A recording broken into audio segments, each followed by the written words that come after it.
την καθυστέρηση, αλλά βρισκόμουν σε ένα άλλο συνέδριο, θεολογικό, και αυτό με καθυστέρησε. Λοιπόν, καλησπέρα σας. Λοιπόν, με μεγάλη χαρά βρισκόμαστε σήμερα σε μια όμορφη, έτσι, ενοριακή, οικογενειακή μας εκδήλωση, που αφορά τη βιβλιοπαρουσίαση του πονήματος της εκλεκτής συνεργάτηδός μας, της Μαρίας Λελέκη. Η Μαρία είναι φιλόλογος, το ξέρουμε αυτό, έχει σπουδάσει ωραία πράγματα, τα έχει εξασκήσει για αρκετό χρονικό διάστημα και η Μαρία, όπως γνωρίζουν όλοι, αντιμετωπίζει μία δοκιμασία στην υγεία της. Δεν λέω περιπέτεια, γιατί για μας τους χριστιανούς είναι δοκιμασία. Και είναι μία δοκιμασία, όπως λέμε, της πίστης, της σταθερότητάς μας, αλλά το δοκίμιο της πίστεως κατεργάζεται υπομονή, όπως μας διδάσκει και ο συνονόματός μου, ο Άγιος Ιάκωβος, ο αδελφόθεος, που θα τον γιορτάσουμε σε μερικές μέρες. Για τη Μαρία λοιπόν ισχύει ότι είναι δοκιμασία, γιατί είναι χριστιανή και προέρχεται από μια εκλεκτή χριστιανική οικογένεια, όπως και ο σύζυγός της, γνώριμη στην οικογένειά μας την πνευματική, και στην όλη αντιμετώπιση του προβλήματος έχει, νομίζω, και το καταλαβαίνει, την συμπαράσταση, την υποστήριξη και την αμέριστη αγάπη όλων μας, και της αρτικής αλλά και της πνευματικής της οικογένειας, σε έναν ηρωικό αγώνα τον οποίο καταβάλει, με συμπρωταγωνιστή τον ήρωα σύζυγό της, τον αγαπητό μας Νίκο Τσανακτσίδη. Η στάση σας λοιπόν, Νίκο και Μαρία, εγώ σε αυτά θα μείνω και όχι στο περιεχόμενο του βιβλίου, είναι αυτή που διδάσκει και παραδειγματίζει όλους που έρχονται σε επαφή μαζί σας, και ομολογώ πρώτο εμένα. Όλη αυτή την κατάσταση την αναφέρω γιατί προσδίδει μία άλλη βαρύτητα στην απόψινή μας εκδήλωση, αλλά και στην συγγραφική απόπειρα της Μαρίας. Διότι αποτελεί μια κατάθεση ψυχής, καθώς προσπαθεί μέσα από το βιβλίο της να επικοινωνήσει προσωπικές εμπειρίες. Θαυμάζουμε λοιπόν το σθένος, τη δύναμη, το μεγαλείο της, την έμπνευσή της, την οποία δεν την παρατάει, αλλά την καταγράφει, και αυτή είναι που αποτυπώνεται στο συγγραφικό της εγχείρημα.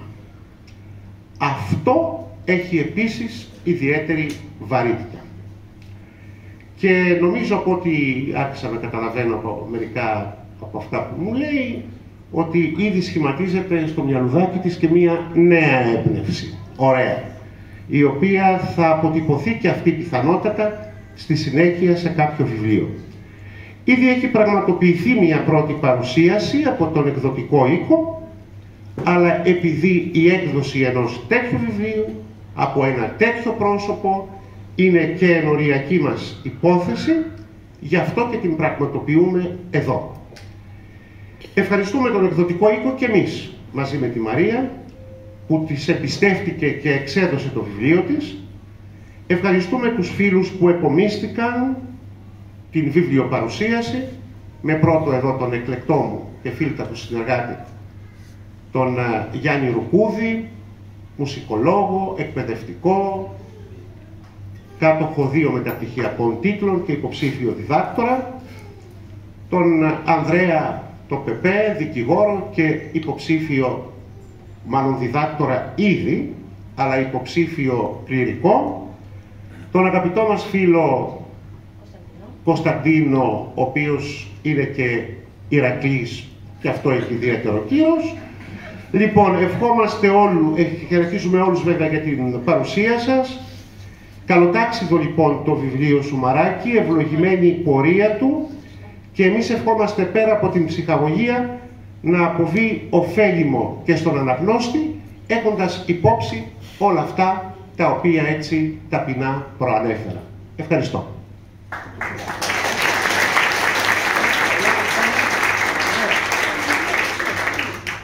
Ο Ανδρέας Πεπές θα μας πει μερικά ακόμα. Η αλήθεια είναι ότι είμαι συγκινησιακά φορτισμένος σήμερα, ιδιαιτέρως, διότι ένας κύκλος 21 ετών σήμερα κλείνει. Ήταν το 2004, όταν ο πατήρ Κωνσταντίνος με πήρε από το χεράκι και με πήγε στον πατέρα Ιάκωβο και του είπε «Θα είναι από εδώ ο βοηθός κατηχητής». Πέρασαν, πάτερ, 21 χρόνια.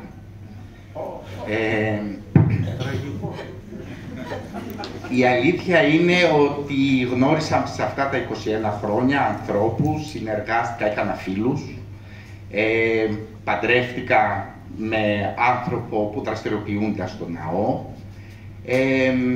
γνώρισα κυρίες, κυρίους που συνεργαστήκαμε και υλοποιήσαμε ένα εκκλησιαστικό έργο, ένα εκκλησιαστικό όραμα. Πρωτοστάτης ήταν ο πατήρ Ιάκωβος, αλλά αυτό, όπως το επισημαίνει πολλές φορές, υλοποιείται από όλους μας, ανάλογα ο καθένας με τα χαρίσματά του. Μαράκι, ο κύκλος αυτός, αν θυμάσαι καλά, ξεκίνησε η γνωριμία μας έξω στο προαύλιο. Εσύ και ο Νίκος ήσασταν οι πρώτοι που με προσεγγίσατε και τα έφερε έτσι ο Θεός, ο κύκλος αυτός, να κλείνει με σένα. Όντως, η συγκινησιακή μου φόρτιση είναι μεγάλη. Θα προσπαθήσω να μιλήσω και να πω λίγα πράγματα για τη Μαρία και πώς περπατήσαμε μαζί με τη Μαρία και τον Νίκο, την πορεία της αρρώστια της. Δεν σας κρύβω λοιπόν ότι το τελευταίο διάστημα, εξαιτίας κάποιων προβλημάτων υγείας ενός πολύ προσφυλού σε εμένα προσώπου, με απασχόλησαν εκ νέου και με ένταση ζητήματα υπαρξιακά. Κάναν την εμφάνισή τους λοιπόν στην προσωπική μου διαβούλευση τα γνωστά δίπολα. Ζωή-θάνατος, φως-σκοτάδι, χαρά-λύπη, ευτυχία-δυστυχία, χρόνος-αιωνιότητα και άλλα παρεμφερή. Προβληματίζομαι λοιπόν αν αυτά και πώς συμβιβάζονται, συνυπάρχουν, αλληλεπιδρούν, πώς εν πάση περιπτώσει βιώνονται. Η αλήθεια είναι ότι ψάχνω πολύ αυτόν τον καιρό, αλλά σήμερα δεν είμαι έτοιμος να δώσω απαντήσεις. Και ενώ άυπνος, στεναχωρημένος, αποκαμωμένος και επιτρέψτε μου και θυμωμένος για το πρόβλημα υγείας, έκανα τη γνωστή ταβανοθεραπεία, έπεσαν τα μάτια μου στο βιβλίο της Μαρίας. Ακούστε τον τίτλο. «Τα παπούτσια της ψυχής μου». Τίτλος, πρόκληση. Από τη μία, τα παπούτσια. Ένα υλικό αντικείμενο που φθήρεται, που τρυπάει, που βρωμίζει, που χαλάει, που στο τέλος θα πεταχτεί στα σκουπίδια και θα διαλυθεί. Και από την άλλη, η ψυχή. Κάτι άειλο, κάτι υπέρτατο, κάτι θεϊκό, κάτι μοναδικό, κάτι αθάνατο. Πώς συμβιβάζονται? Η Μαρία, η θελημένα ή άθελά της, με αυτόν τον τίτλο, λέει μία από τις μεγαλύτερες αλήθειες της ορθόδοξης πίστης. Σπείρεται σώμα ψυχικών, εγείρεται σώμα πνευματικό. Να το πούμε απλά και κατανοητά. Θα αναστηθούμε λοιπόν εν σώματι. Το βάζω στο τραπέζι για προβληματισμό. Δεν θα σας κουράσω άλλο, ούτε με τις σκέψεις μου, ούτε με φιλοσοφικές θεωρίες, ούτε θα προσπαθήσω να δώσω την ορθόδοξη διάσταση στα βασανιστικά ερωτήματα της ανθρώπινης ύπαρξης. Είμαι εδώ για να πω πώς πορευθήκαμε, πώς πορευόμαστε όλα αυτά τα χρόνια με τον Νίκο και τη Μαρία. Ζω τη Μαρία από κοντά τα τελευταία περίπου 20 χρόνια. 20 χρόνια γεμάτα, 20 χρόνια ανατρεπτικά. πολλές σταθερές, αλλά καμία σταθερότητα στη ζωή της. Κανένα δεδομένο. Αυτό όμως δεν είναι και η ζωή. Σημασία έχει τις προκλήσεις και τις εναλλαγές να τις αντιμετωπίζεις ως εφαλτήριο για να υπερβείς τα προσωπικά σου όρια, αλλά και τα όρια που βάζουν οι άλλοι για σένα. Αυτή η υπέρβαση κατ' εμέ είναι πορεία προς την όντως ζωή. Είναι πορεία προς την αθανασία. Τη Μαρία λοιπόν τη γνώρισα το έτος 2005. Όλα πήγαιναν για αυτήν υπέροχα. Φοιτήτρια της φιλοσοφικής σχολής, με ποικίλα ενδιαφέροντα, διάφορες δράσεις, περιτριγυρισμένη από φίλους και παρέες. Μια ζωή λοιπόν συμβατική. Όπως αρμόζει άλλωστε σε ένα κορίτσι της ηλικίας της. Έτος 2007. Στην αρχή ένα μούδιασμα στο πόδι. Ασήμαντο και μη αξιολογήσιμο σύμπτωμα. Λίγο αργότερα, το χέρι δεν υπακούει στα κελεύσματα του εγκεφάλου ή μάλλον, ιατρικά ορθότερο, ο εγκέφαλος δεν δίνει εντολή να ενεργήσει το χέρι. Η πρώτη ανησυχία αρχίζει. Αλλά έλα μωρέ, αποκλείεται. Είμαι μόλις 22 ετών. Είναι αδύνατο να συμβαίνει κάτι σε εμένα. Αδύνατο. Νέο σύμπτωμα.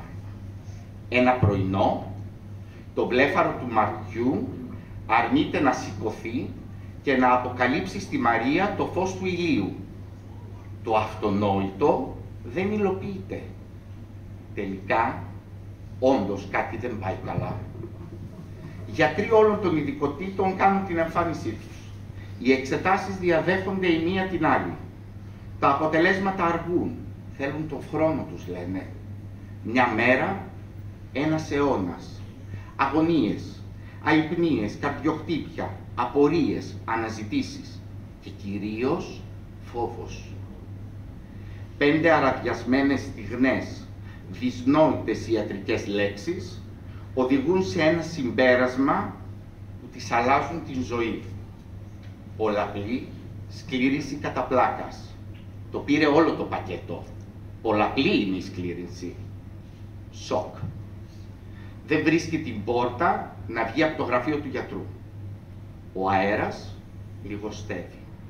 Συνειδητοποιεί με το πιο βάναυσο τρόπο ότι είναι φθαρτή. Το παπούτσι της πολύ γρήγορα τρύπησε και άρχισε να χαλά. Η κλεψίδρα γύρισε και ο χρόνος μετρά αντίστροφα. Είναι αδυσόπιτος. Εγώ, εμείς, οι γονείς, όλοι μας, δεν ξέρουμε ποια πρέπει να είναι η θέση μας, η στάση μας στη νέα πραγματικότητα. Άλλοι κρύβονται δικαιολογημένα. Άλλοι κάνουν σαν να μην συμβαίνει τίποτα. Άλλοι την κοιτούν και κλαίνε. Άλλοι βρίσκουν αποκούμπη στην προσευχή. Άλλοι έτσι, άλλοι αλλιώς. Η Μαρία σε μένα προσωπικά παίρνει την πρωτοβουλία και με κοιτά στα μάτια και μου λέει «Ανδρέα, μια ένεση είναι το μήνα. Αφήστε τις στεναχώριες και γίνετε συνεπόροι». Οι γονείς αδυνατούν να το πιστέψουν, αδυνατούν να το αποδεχτούν, όχι μόνο τότε, αλλά και για χρόνια. Σφίγγουν την καρδιά τους, σκουπίζουν τα δάκρυά τους, φοράνε ένα ωραίο χαμόγελο και αγωνίζονται. Αγωνίζονται και ελπίζουν σε ένα θαύμα, ή μάλλον περιμένουν σε ένα θαύμα. Αλλά δεν συνειδητοποιούν ότι το θαύμα είναι η Μαρία. Το δικό τους παιδί είναι σκεύος εκλογής. Πώς να το πεις άραγε σε έναν πατέρα, πώς να το κοινωνήσεις σε μία μάνα? Καλά τα λόγια παρηγοριάς, καλές και θεωρίες, αλλά όταν βρεθείς στην πλευρά της όχθης του πονεμένου, τα λόγια πρέπει να είναι λίγα και οι προσευχές πολλές. Επανέρχομαι. Τα χρόνια περνούν. Παντρεύεται. Και εκείνος όμως που την παντρεύεται ενώ έχει πλήρη γνώση του τι θα επακολουθήσει. Την παντρεύεται γιατί την αγαπά, αληθινά, απροϋπόθετα. Δίνει όρκο ενώπιον Θεού και ανθρώπων. Δίνει όρκο ότι θα την προσέχει εσαΐ. Δίνει όρκο ζωής. Τα χρόνια πάλι περνούν. Η πάθηση αδυσόπιτα χτυπά το σώμα και αφήνει βλάβες. Το παπούτσι φύρεται και τρυπά κι άλλο. Η φθορά πλέον είναι εμφανής. Κρυφά και σχεδόν συνωμοτικά άπαντες αναρωτιόμαστε τι μεγενέστε. Κοιτάω τώρα εγώ τη Μαρία στα μάτια και τη ρωτάω, «Μαράκι, και τώρα τι?» «Συνεχίστε να είστε συνοδοιπόροι μου και έχει ο Θεός. Η πάθηση τη δουλειά της και εμείς θα συνεχίσουμε να δίνουμε αγώνα για τη ζωή, αγώνα για την πραγματική ζωή. Κορονοϊός, εγκλισμός, απομόνωση, καραντίνες, μέτρα κοινωνικής αποστασιοποίησης, έτσι το ονόμασαν. Επανατοποθετούμαστε άπαντες, γιατί οι άτυποι όρκοι ήταν αμφωτεροβαρείς. Κανένας δεν θα μείνει μόνος. Είπαμε, είμαστε συνοδοιπόροι. Νέες μορφές επικοινωνίας, νέες τεχνολογίες στη φαρέτρα μας. Τις χρησιμοποιούμε. Viber, τηλέφωνα, Skype, μπαίνουν στην καθημερινή επικοινωνία μας. Στο καιρό λοιπόν της καραντίνας, η Μαρία δημιουργεί μία σταθερή, ειλικρινή, αγαπητική σχέση με τη Δέσποινα, την πρωτότοκη μου κόρη. Ατελείωτες ώρες επικοινωνίες, σχεδόν εκνευριστικές. Ατέλειωτες ιστορίες πλάθουν από κοινού. Ταξιδεύουν μαζί. Μάλλον η Μαρία είχε ανάγκη να γευτεί λίγο από τον νέκταρ της Αθανασίας, που προσφέρει απλόχερα ένα παιδάκι μόλις 7 ετών. Και κάπου εκεί ξαναεμφανίζεται ο Νίκος, ο σύζυγός της, ο σύντροφός της, ο εραστής της, ο συνοδοιπόρος, ο στυλοβάτης, το αποκούμπι της, ο ψυχολόγος, ο γιατρός, ο νοσοκόμος, πάντοτε χαρούμενος, πάντοτε αισιόδοξος, κυρίως πάντοτε ευχαριστηριακός. Είναι ο πραγματικός ήρωας της ιστορίας της.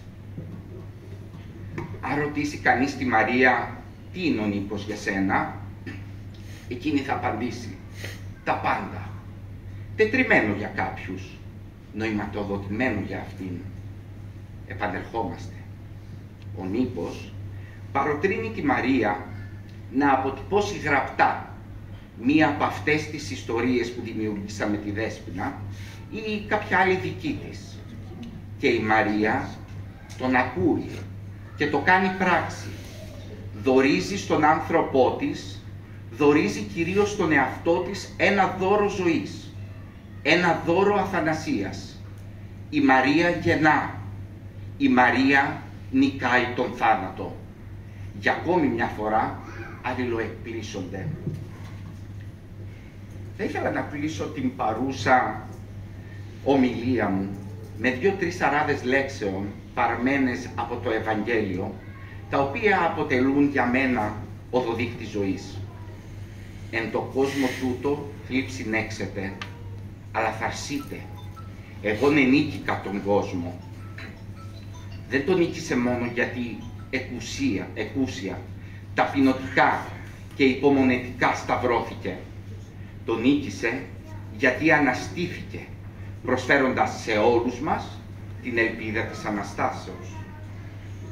Δεν ξέρω πραγματικά πότε και πώς θα φθαρεί το παπούτσι του καθενός μας. Σας καλώ όμως μαζί, από κοινού, με κέντρο το θυσιαστήριο, να διεξάγουμε αυτό τον ωραίο και απαιτητικό πνευματικό αγώνα. Και είμαι βέβαιος, αν θέλει και ο Θεός, ότι όλοι μαζί θα κατακτήσουμε το ποθητό, θα κατακτήσουμε την επουράνιο βασιλεία. Όλοι μαζί. Γιατί δεν υπάρχει μοναξιά στην επουράνιο βασιλεία. Γιατί ο παράδεισος είναι ο άλλος. Σας ευχαριστώ.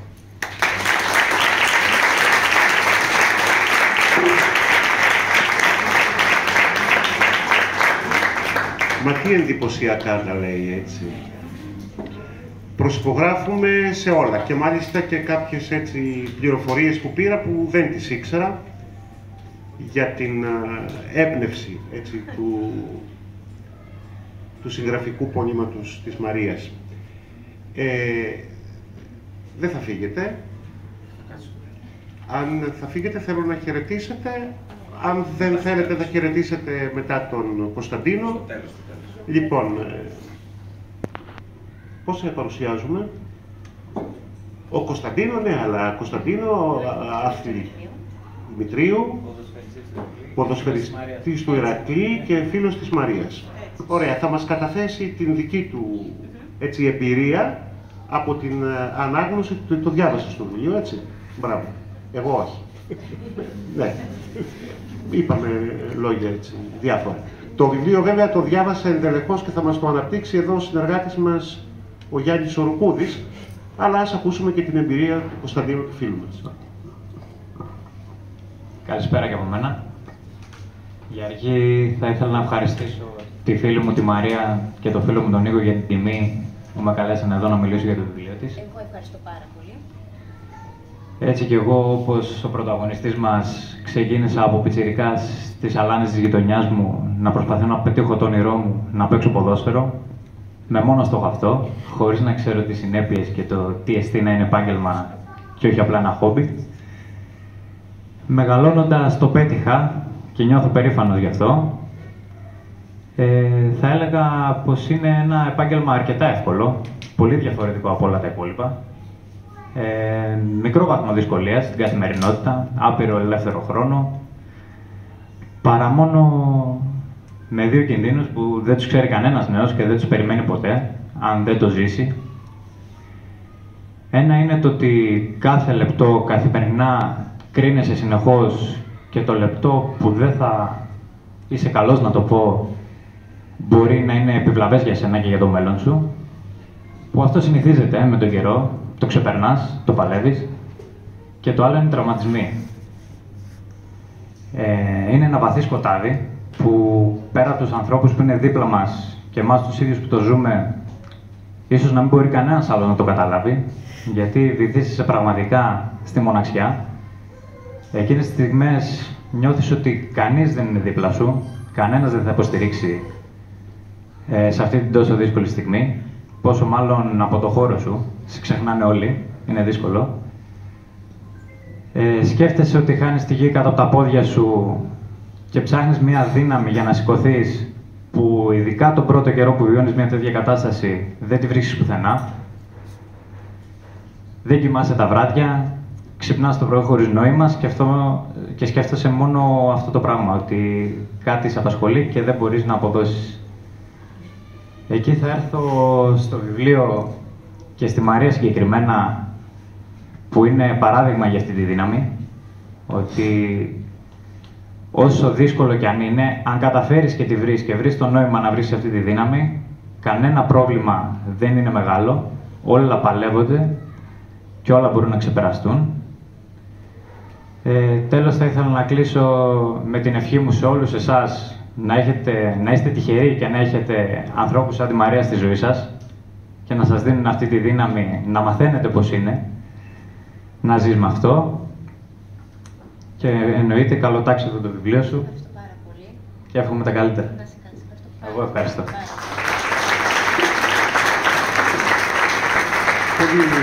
Νομίζω πολύ όμορφη και η κατάθεση των εμπειριών του Κώστα και μάλιστα σε κάποιες πτυχές τις οποίες ούτε ξέρουμε ούτε υποψιαζόμαστε. Συνήθως στον χώρο τον καλλιτεχνικό ή τον αθλητικό μένουμε στα λαμπρά φώτα, στις καλές αποδοχές, αλλά υπάρχουν και κάποιες άλλες στιγμές που όλοι ανθρώπινα θέλουμε να τις κοινωνήσουμε. Σε ευχαριστούμε Κώστα και χαρήκαμε πάρα πολύ για την γνωριμία. Τον λόγο θα το δώσουμε στον Γιάννη Τορκούδη και θα ακούσουμε την παρουσίαση πλέον επί της ουσίας του βιβλίου. Σας ευχαριστώ πολύ. Είναι ιδιαίτερη χαρά και τιμή να βρίσκομαι σήμερα εδώ και αυτό το οφείλω ύστερα από την πρόταση του πατέρα Ιακώβου να παρουσιάσω ένα βιβλίο, να συμμετέχω στην παρουσίαση ενός βιβλίου που δεν είναι απλώς μια ιστορία, δεν είναι απλώς μια λογοτεχνική αφήγηση, είναι ένα πραγματικό μάθημα ζωής. Το βιβλίο της Μαρίας Λελέκη με τον τόσο συμβολικό τίτλο «Τα παπούτσια της ψυχής μου» μας ταξιδεύει σε μια πορεία γεμάτη όνειρα, απώλειες, πόνο, αλλά και απίστευτη δύναμη ψυχής. Μας μιλάει για εκείνες τις στιγμές που η ζωή μας ανατρέπει τα σχέδια, αλλά και για την δύναμη που έχουμε όλοι να συνεχίσουμε αυτό το ταξίδι που λέγεται ζωή. Ο ίδιος ο τίτλος είναι ένα σύμβολο, παπούτσια, που δεν είναι φτιαγμένα από δέρμα, δεν είναι φτιαγμένα από ύφασμα, δεν φθύρονται, δεν λερώνονται, αλλά είναι φτιαγμένα από πίστη, από επιμονή και εσωτερική αντοχή. Είναι τα παπούτσια που φοράμε όλοι όταν οι δρόμοι γίνονται δύσβατοι, όταν οι ανηφόρες μοιάζουν ατελείωτες, όταν η ψυχή μας καλείται να αποδείξει πόσο μεγάλη είναι. Είναι δηλαδή τα παπούτσια που φοράει η ψυχή μας όταν η ζωή μας καλεί να περπατήσουμε δύσκολους δρόμους. Είναι τα παπούτσια που μας δίνουν τη δυνατότητα να περπατάμε όταν όλα γύρω μας μοιάζουν να καταραίουν. Η συγγραφέας μας θυμίζει ότι όλοι φοράμε τέτοια παπούτσια. Άλλοι φθαρμένα, άλλοι καινούρια, άλλοι βαριά, άλλοι ελαφριά. Κανείς όμως δεν περπατά ξυπόλυτο στη ζωή. Και αυτά τα παπούτσια είναι η ψυχή μας, δηλαδή η αντοχή, η πίστη, η ελπίδα του καθενός. Στο κέντρο του βιβλίου συναντάμε τον Γιώργο, ένα νέο, γεμάτο ζωή, ενέργεια και όνειρα. Ένα παιδί με ταλέντο στο ποδόσφαιρο, με το οποίο από μικρό είχε συνδέσει τη ζωή του, γιατί το ποδόσφαιρο για αυτόν δεν είναι μόνο ένα άθλημα, είναι το πάθος του, η ταυτότητά του, ο τρόπος που εκφράζεται. Έχουμε λοιπόν έναν έφηβο με στόχους, με ελπίδες για το μέλλον, καθώς με σκληρή δουλειά και αφοσίωση είχε όλα τα φόντα να ακολουθήσει μία λαμπρή καριέρα. Ο πατέρας του και εκείνος ποδοσφαιριστής στάθηκε δίπλα του σε αυτό το όνειρο, αποτελώντας το πρότυπο, ενώ η μητέρα του και η αδερφή του πάντα δίπλα του να τον στηρίζουν και να τον αγαπούν. Ένα παιδί λοιπόν που όλα έδειχναν ότι θα κατακτήσει τον κόσμο. Αλλά όπως συμβαίνει συχνά, η ζωή είχε άλλα σχέδια. Μια σκληρή ασθένεια, η σκλήρηση κατά πλάκας, έρχεται απροσδόκητα να ανατρέψει την πορεία του. Από τη μια στιγμή στην άλλη, ο Γιώργος βρίσκεται αντιμέτωπος με τον φόβο, καθώς το σώμα του αρχίζει να τον προδίδει.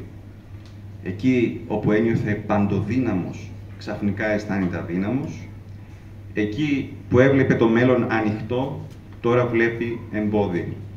Το όνειρο λοιπόν για καριέρα στο ποδόσφαιρο φαντάζει πια μακρινό, σχεδόν απραγματοποίητο.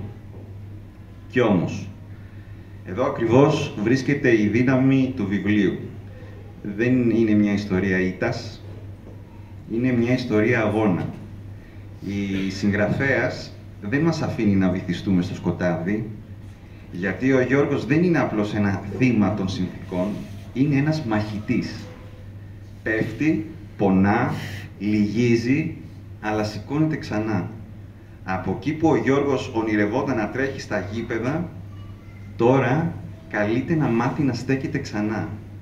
Από εκεί που ονειρευόταν να κατακτήσει κορυφές, τώρα πρέπει να μάθει να ζει με απώλειες. Σε όλο αυτό βρίσκει στήριγμα στην οικογένειά του, στους φίλους του, στον έρωτα, αλλά κυρίως μέσα στον ίδιο του τον εαυτό.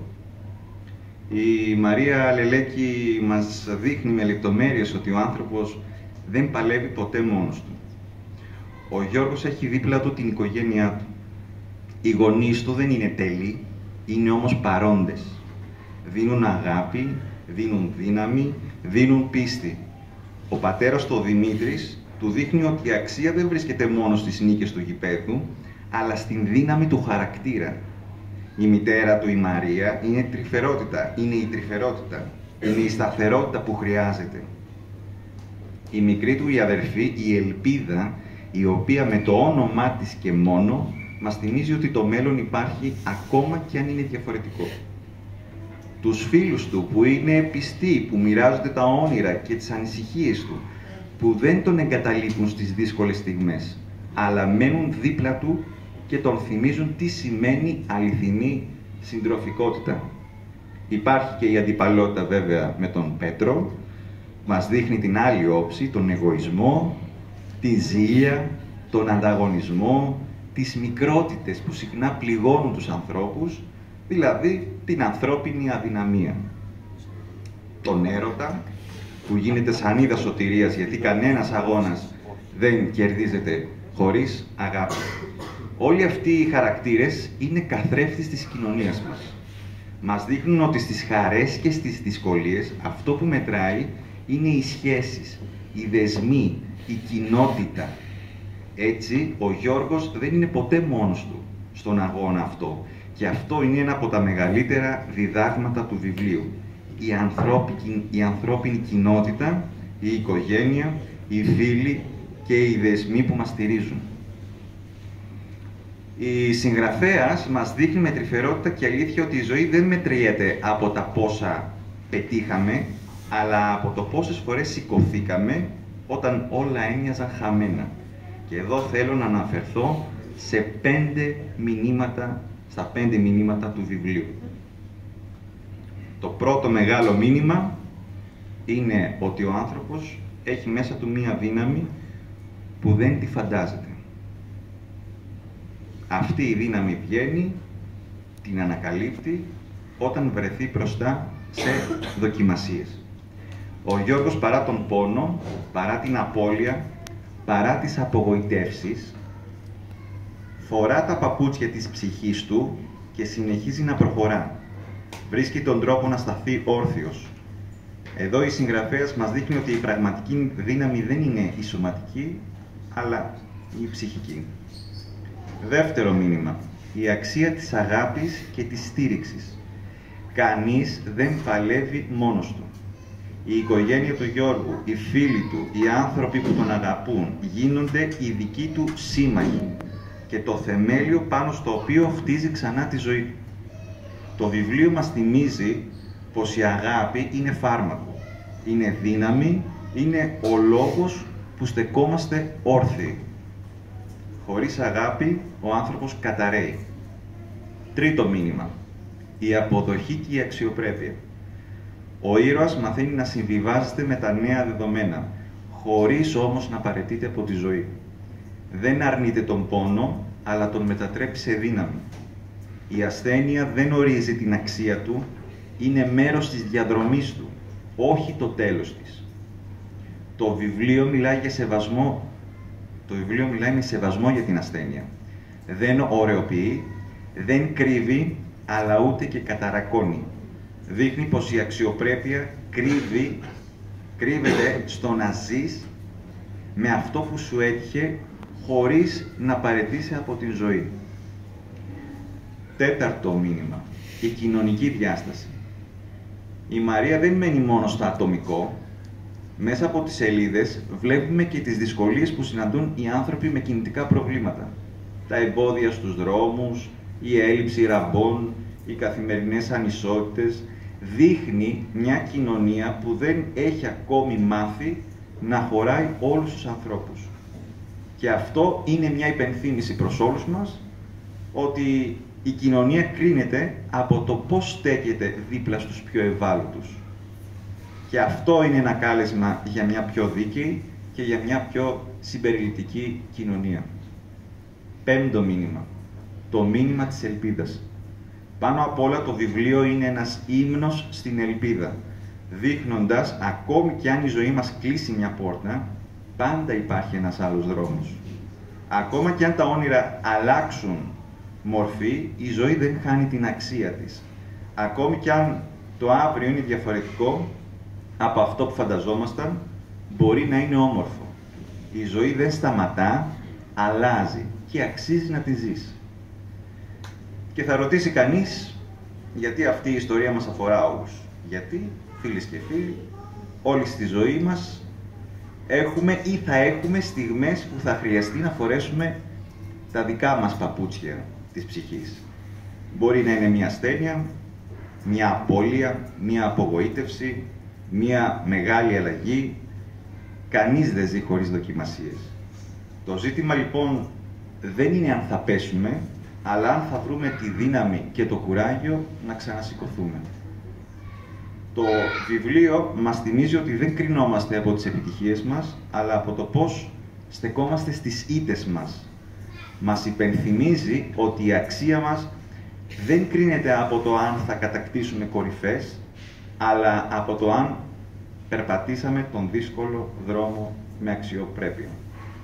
Από το πώς βρίσκουμε κουράγιο να προχωρήσουμε, να συνεχίσουμε, να αγαπάμε, να ονειρευόμαστε και να ελπίζουμε. Αυτό το μήνυμα είναι πανανθρώπινο. Η ιστορία αυτή δεν είναι η ιστορία μόνο του Γιώργου, είναι με έναν τρόπο η ιστορία όλων μας και αγγίζει τον νέο που παλεύει με τις σπουδές του, το γονιό που αγωνίζεται για το παιδί του, τον ηλικιωμένο που δίνει τη μάχη με τα χρόνια και τις απώλειες. Αγγίζει όλους μας. Θα ήθελα, κλείνοντας, να επανέλθω στον τίτλο του βιβλίου, «Τα παπούτσια της ψυχής μου». Είναι τα παπούτσια που δεν τρυπιούνται, δεν σκίζονται, δεν παλιώνουν. Είναι αυτά τα παπούτσια που φοράμε όλοι. Όταν η ζωή μας δοκιμάζει, γιατί είναι φτιαγμένα από αγάπη, από πίστη, από ελπίδα. Η Μαρία Λελέκη, με απλή και άμεση γλώσσα, μας χάρισε ένα έργο που δεν είναι μόνο λογοτεχνία, αλλά ταυτόχρονα, όπως είπα και στην αρχή, ένα πραγματικό μάθημα ζωής. Είναι ένα έργο, πηγή δύναμης που συγκινεί, που δίνει κουράγιο και μας υπενθυμίζει ότι η ζωή αξίζει πάντα. Ας κρατήσουμε λοιπόν όλοι αυτό το μήνυμα μέσα μας, όσο δύσκολος και αν είναι ο δρόμος, όταν φοράμε τα παπούτσια της ψυχής μας, μπορούμε να συνεχίσουμε. Και αυτό είναι το πιο σπουδαίο ταξίδι. Σας ευχαριστώ.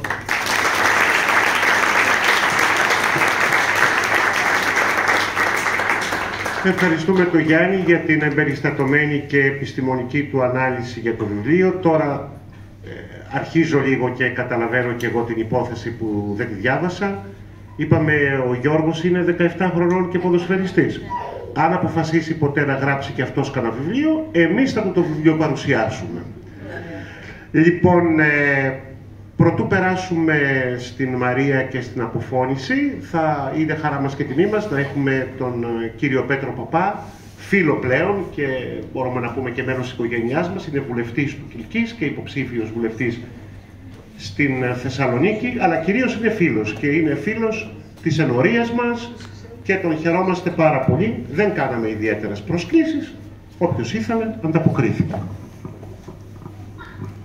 Σας ευχαριστώ πάρα πολύ. Είναι ιδιαίτερο προνόμιο σήμερα να είμαι εδώ ανάμεσά σας και εξαιτίας της γνωριμίας μας με τον αγαπητό πρωτοσύγγελο της Ιεράς Μετρόπολης της Θεσσαλονίκης, τον αγαπητό Άγιο Πατέρα, γνώρισα την Μαρία και συνειδητοποίησα ένα πράγμα το οποίο είχα συνειδητοποιήσει εδώ και πολλά χρόνια ως γιατρός. Ξέρετε, εγώ ήμουνα για 20 χρόνια, 17 χρόνια στα επίγοντα των νοσοκομείων και αντιμετωπίζοντας πολλά περιστατικά, θεωρούσα ότι δεν θεραπεύονται οι άνθρωποι απαραίτητα αν απλά έχει περάσει το σωματικό σύμπτωμα ή αυτό για το οποίο ήρθανε στο νοσοκομείο. Κάποιοι ξεπέρασαν το σωματικό πρόβλημα, κάποιοι όχι, αλλά θεραπευμένοι δεν ήτανε. Θεραπευμένος είναι ο άνθρωπος εκείνος ο οποίος στην πραγματικότητα έχει αποδεχθεί το πρόβλημα και δεν έχει χάσει την πίστη του. Είμαστε όλοι πάρα πολύ φθαρτοί. Ζούμε και έχουμε μια καθημερινή υπόμνηση, άλλοι περισσότερο όπως η Μαρία, άλλοι λιγότερο της φθαρτότητάς μας. Δεν θεραπευόμαστε αν απλά ξεπεράσουμε το πρόβλημα.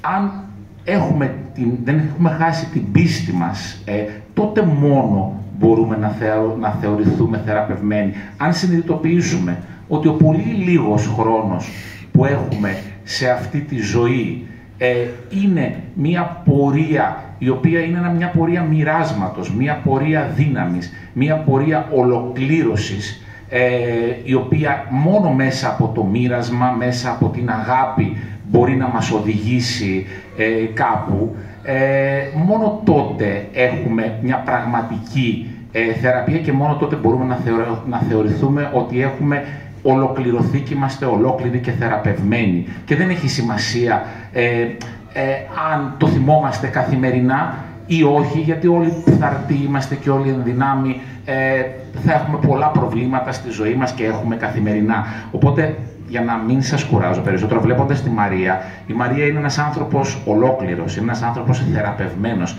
ένας άνθρωπος που δεν έχασε την πίστη της. Και όταν δεν χάνεις την πίστη σου, τότε μόνο μπορείς να αγαπήσεις και να αγαπηθείς και να κατακτήσεις τις ψηλότερες κορυφές. Γιατί η ψηλότερη κορυφή είναι αυτή της αγάπης και του μοιράσματος, και η Μαρία νομίζω το έχει καταφέρει. Εγώ δεν βλέπω μια γυναίκα η οποία είναι ασθενής. Είναι μια γυναίκα ολόκληρη και θεραπευμένη, γιατί δεν έχασε την πίστη της. Και αυτή την πίστη δεν πρέπει να χάνουμε ποτέ. Είναι ένα ιδιαίτερο προνόμιο που είμαι ανάμεσά σας. Μαρία, σε ευχαριστώ πολύ για την γνωριμία και την πρόσκληση.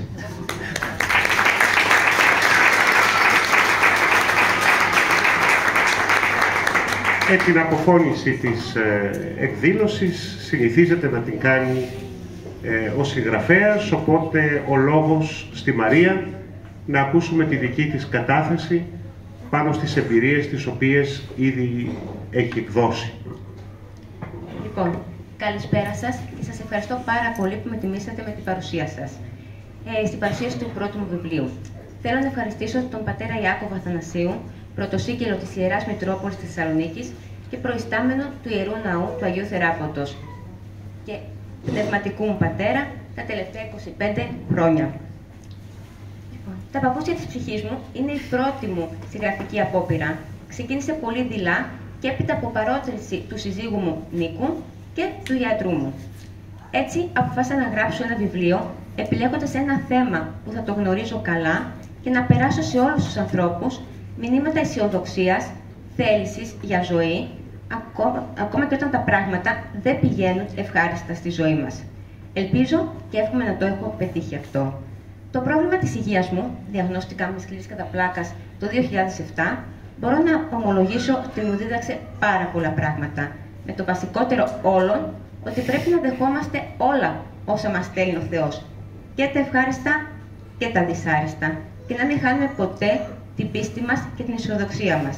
Σε αυτό που λέω, με βοήθησε πάρα πολύ ο πατέρας Ιάκωβος, που μου συμπαραστάθηκε από την πρώτη στιγμή που έγινε η διάγνωση και με βοήθησε να αποδεχτώ τη νέα κατάσταση στη ζωή μου με την πάθησή μου. Τα παπούτσια της ψυχής μου είναι ένα μυθιστόρημα με θέμα την αναπηρία, την οποία και βιώνω, και το ποδόσφαιρο, το οποίο αγαπώ πάρα πολύ, και αν αυτά τα δύο είναι δυνατόν να συνδυαστούν. Με μια πρώτη σκέψη, η απάντηση θα είναι αρνητική. Αλλά όταν ολοκληρώσουμε την ανάγνωση του βιβλίου, είμαι σίγουρη ότι θα αλλάξουμε γνώμη. Ο κεντρικός μας ήρωας είναι ο Γιώργος, ένα νεαρό παλικάρι 17 ετών, ένα ανερχόμενο ταλέντο στο ποδόσφαιρο, με το οποίο ασχολείται από πολύ μικρό παιδί. Έχει δουλέψει πολύ σκληρά όλα αυτά τα χρόνια, κάνοντας πολλές θυσίες, δείχνοντας πειθαρχία στους ανωτέρους του, όπως πρέπει να κάνει ένας αθλητής, και το αποτέλεσμα φαινόταν μέσα στο γήπεδο. Οι προπονητές και οι κυνηγοί ταλέντων είχαν εκφράσει την επιθυμία να αποκτήσουν τον νεαρό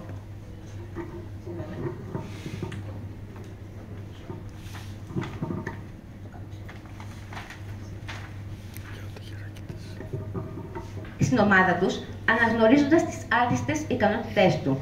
Ο Γιώργος ονειρευόταν να αγωνιστεί σε επαγγελματικό επίπεδο και να εξελιχθεί ως κορυφαίος αθλητής. Το μέλλον φαινόταν να το ανήκει και να είναι λαμπρό, αλλά στη ζωή μας τίποτα δεν είναι δεδομένο και όλα μπορούν να ανατραπούν σε μια στιγμή. Κάτι τέτοιο συνέβη και στο Γιώργο. Λίγο πριν υπογράψει το πρώτο του επαγγελματικό συμβόλαιο και πραγματοποιήσει το όνειρό του, μαθαίνει ότι υπάρχει αποσκλήρηση κατά πλάκας. Εκείνη τη στιγμή όλα αλλάζουν. Όλα όσα θεωρούσε δεδομένα ανατρέπονται. Πάντοτε θεωρούσε τον εαυτό του δυνατό, ικανό να καταφέρει πολλά, ότι θα κυριαρχήσει στον κόσμο του ποδοσφαίρου. Θεωρούσε τον εαυτό του άτρωτο. Η πολλαπλή σκλήρηση όμως έδειξε το σκληρό της πρόσωπο πάνω στο σώμα του νεαρού, με αποτέλεσμα να βρεθεί σε ένα πυρικό μαξίδιο και να είναι απαραίτητη η βοήθεια, η στήριξη από κάποιο άτομο. Ο εγωισμός όμως δεν το επιτρέπει να αποδεχτεί αυτή την κατάσταση και αυτό έχει ως αποτέλεσμα να απομονωθεί από τους φίλους του και την ενασχόλησή του με το ποδόσφαιρο, ακόμη και από το κορίτσι του. Βρίσκει όμως η δύναμη μέσα από την πίστη του στο Θεό, αλλά και από την ειλικρινή αγάπη της Δέσποινας, της αγαπημένης του, να συνεχίσει να παλεύει, να συνεχίσει να ζει όπως μπορεί και να ασχοληθεί με το ποδόσφαιρο που αγαπάει από μια άλλη θέση. Όσοι έχετε διαβάσει το βιβλίο, η θέση αυτή είναι του προπονητή.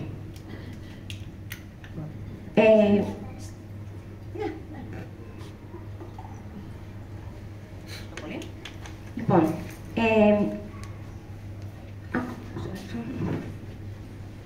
ωραία.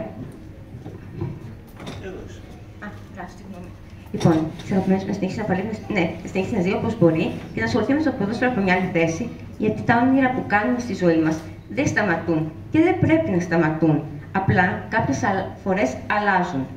Και θα κλείσω με αυτό που λέει ο Γιώργος μέσα στο βιβλίο. Όλα γίνονται για κάποιο λόγο στη ζωή μας. Και ο Θεός γνωρίζει πάρα πολύ καλά ποιος είναι αυτός ο λόγος. Λοιπόν, και πάλι θέλω να σας ευχαριστήσω που βρεθήκαμε όλοι εδώ. Ευχαριστώ πάρα πολύ καταρχάς τον πατέρα Ιάκωβο Αθανασίου, τον Ανδρέα για τα πολύ ωραία λόγια του και τον Γιάννη. Η ανάλυση που έκανε στο βιβλίο μου, νομίζω ότι μόνο εγώ μπορούσα. Ήταν σαν να τα λέω εγώ όλα αυτά που είπες. Αυτό. Εννοείται. Και τέλος, στον Κωνσταντίνο που μου έκανε την τιμή να έρθει εδώ και να μας μιλήσει για τη θέση του ποδοσφαιριστή. Σας ευχαριστώ πάρα πολύ όλους.